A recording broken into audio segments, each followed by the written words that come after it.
dire que j'ai filmé 4 fois la vidéo. La première fois, il y avait un reflet. La deuxième fois, mon appareil photo il voulait pas coopérer. La troisième fois, j'arrivais pas à récupérer les images. J'espère que cette fois-ci, c'est la bonne. J'espère que vous allez aimer la vidéo et je te dis à très bientôt dans une nouvelle vidéo. Bisous. C'est que je viens primer mes paupières. J'ai pris un peu de matière et je vais venir déposer ça sur mes paupières. Le primer, en fait, il joue un rôle hyper important parce que si vous mettez pas de primer, vos couleurs elles vont pas tenir. Vous n'allez pas voir les vraies couleurs des fards. Une fois que j'ai fait ça, je vais venir prendre ma palette 3503 de chez Morphe. Regardez les couleurs, franchement, elles tuent de ouf. La première couleur que je vais venir utiliser, c'est celle-ci, le rose violet. Et en fait, je vais venir la mettre avec un tout petit pinceau, comme ça. Et je vais venir faire un arc de cercle juste au-dessus de ma paupière.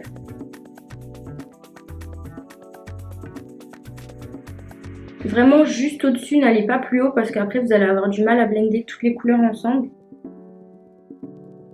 Une fois que j'ai placé la couleur, je vais venir prendre un petit pinceau.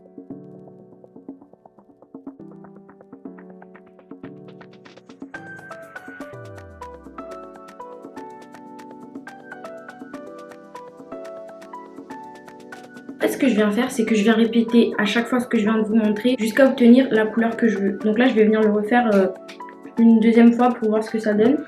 Et si je trouve que c'est pas assez coloré, bah, je vais venir le faire une troisième fois.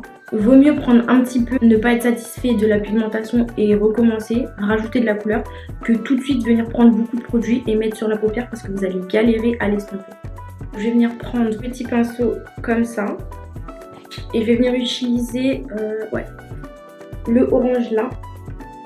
Et en fait, ce que je fais, c'est que le orange, je viens le placer juste au-dessus du rose. Je viens blender avec un petit pinceau.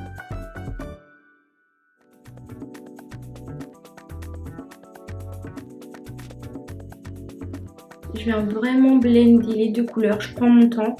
Si vous y allez avec un gros pinceau, ça va tout mélanger. Et on veut cette transition du rose au orange, mais on veut pas que ça fasse deux couleurs mélangées et que ça soit trop voyant. Je sais pas si vous voyez.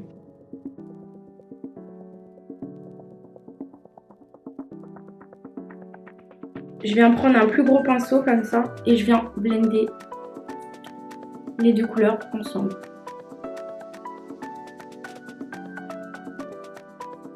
Tout simple, je viens répéter la même chose jusqu'à ce que je trouve que les couleurs soient assez voyantes. C'est tout, il n'y a rien de compliqué. Du coup, je vais venir prendre un pinceau propre encore et je vais venir blender tout ensemble. Il faut vraiment que vos pinceaux soient propres quand vous faites des make-up assez colorés et où vous utilisez plusieurs couleurs, sinon ça va se mélanger et vous n'allez pas voir la vraie couleur ressortir. La dernière couleur que je vais mettre, c'est une couleur de la palette Morphe Fit James Charles, ce jaune-ci, que je vais venir placer juste au-dessus du orange. Ça va tout de suite donner cet effet vraiment bien blendé et je viens le mettre surtout aux extrémités, c'est-à-dire là. Et je viens le mettre en tapotant. Et je viens blender encore avec un petit pinceau pointu comme ça. Et je viens blender la couleur. Je viens passer avec un pinceau propre comme ça. Vraiment bien mélanger une dernière fois toutes les couleurs. Là, je vais venir faire un cut crease.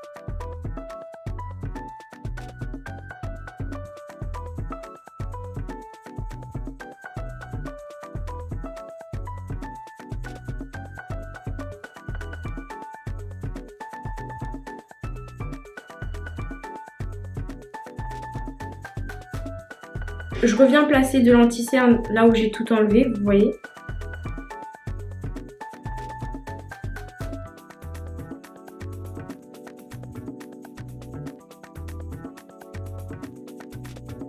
Je viens placer mon orange aux extrémités.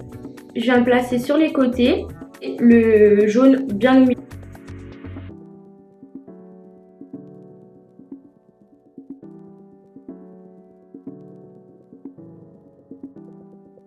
Je viens prendre un petit pinceau. Je blende encore un peu.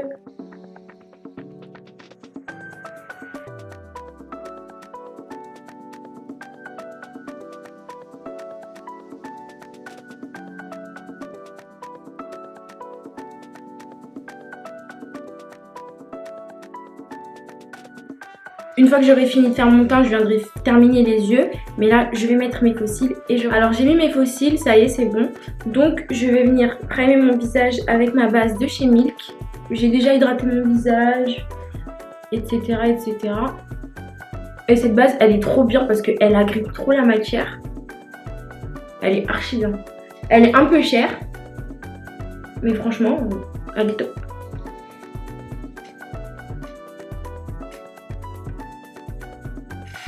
Donc, je viens mettre mon fond de teint. Celui que j'utilise, c'est celui de chez Pat McGrath. C'est le Medium 17. Et ce que j'aime avec ce fond de teint, en fait, c'est qu'il est ultra léger. Donc si vous recherchez un fond de teint pas très couvrant, c'est celui qu'il vous faut. Il est assez cher, mais franchement, il sublime la peau. Le rendu, il est top. Et il est pas trop couvrant. Comme on est en été, je préfère mettre un fond de teint qui est pas trop couvrant. Mais si vous avez la chance de pouvoir l'acheter, franchement, testez-le les filles. Il est archi bien. Est-ce que des fois vous êtes comme moi, ça vous gratte? Il y a une zone de votre make-up où là ça me gratte, mais je peux pas gratter sinon ça va enlever le fond de teint. Mais comment ça me gratte? Par contre, ce fond de teint il s'oxyde. Je l'ai déjà laissé 5 minutes histoire de une fois et il s'est oxydé un petit peu.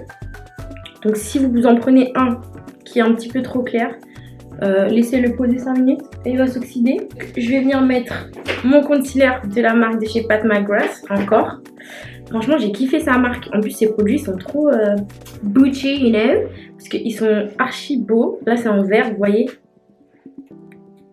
Je sais pas si vous pouvez voir le packaging. C'est en vert. C'est hyper cher, franchement. Je crois que je l'ai acheté 60 €, ça. Mais ça vaut le coup. Ça vaut le coup. Vous savez, des fois, il faut savoir faire des sacrifices. Et franchement, ça vaut hyper le coup. Et l'anti-cerne est hyper couvrant, contrairement au fond de teint. Donc je trouve que la combinaison pas couvrant et couvrant sur les cernes, c'est mieux que si vous preniez un anti-cerne pas très couvrant mais un fond de teint très couvrant, pardon. Je trouve que les deux ils vont archi bien ensemble.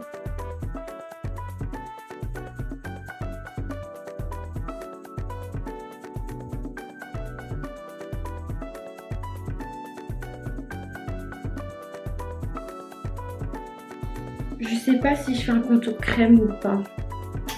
Qu'est-ce que vous dites? Franchement, non, j'ai pas envie. Je vais pas faire, je vais faire que de la poudre aujourd'hui. Donc là, je vais venir matifier mon visage avec la poudre de chez... je sais pas si vous pouvez voir, il y a écrit Pat McGrath. Bref, je vais utiliser sa poudre. Franchement, j'aime beaucoup sa marque. En plus, c'est Black Owned. J'aime beaucoup. Bien évidemment, comme c'est Black Owned, il y a toutes les teintes, vous imaginez bien. Si vous voulez tester la marque, franchement, testez-la. Mais je pense que je vous en parlerai plus dans une vidéo spécialement dédiée à elle. Je viens enlever l'excédent de poudre.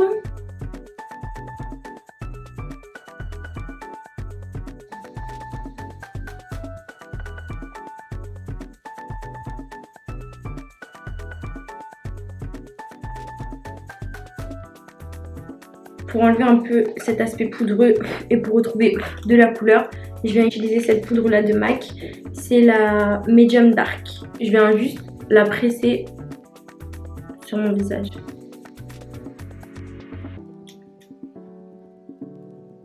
Je viens fixer déjà tout ça avec mon fixateur de chez Makeup Revolution. La première fois que je mets, c'est vraiment juste pour enlever l'aspect poudreux et l'effet blanc sous les yeux. Donc ensuite, je viens mettre mon bronzer. J'en mets pas trop parce que le make-up des yeux, il est assez chargé. J'ai pas envie d'avoir des yeux chargés, un bronzer chargé et des lèvres chargées, non.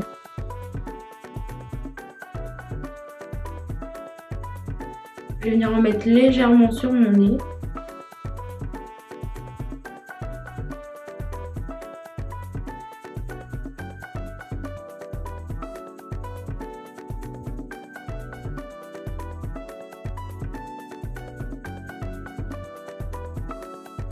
Je vais venir bronzer mon visage avec ce mini bronzer de chez Estée Lauder. Il est orange-rose, j'arrive pas trop à définir sa couleur, mais il est assez transparent.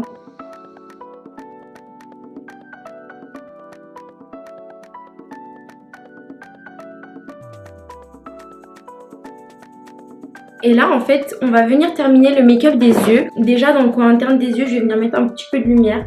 Donc je vais utiliser, attendez je vais faire comme ça ouais. Je vais utiliser ce fard-ci de chez Huda Beauty et je vais venir apporter un peu de lumière.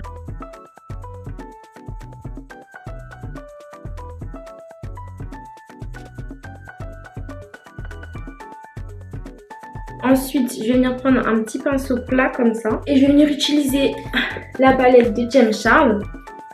Et je vais prendre... ouais. Je vais prendre ce violet-ci. Je vais venir le mettre vraiment en ras de cils.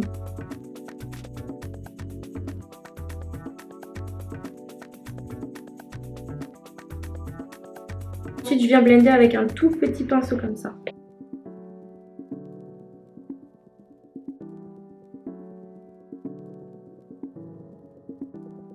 Je viens mettre un peu de mascara sur mes cils inférieurs.